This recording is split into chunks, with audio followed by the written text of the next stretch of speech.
Hello, Bes. Kumusta? Si Inday V po ito. Tara, usap tayo. Sabi nga, good things are not just for to enjoy. They are meant to be shared.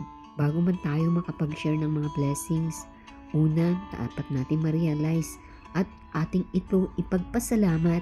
Kung minsan, nakikita na lang natin yung ating kakulangan o yung ating pangangailangan, hindi na natin nakikita kung anong meron tayo. Sabi nga, count your blessings and not your worries. If we receive blessings from God, give some away and share your joy with others. Ang taong mapagbigay ay lalong yumayaman, ngunit naghihirap ang tikong ng mga kamay.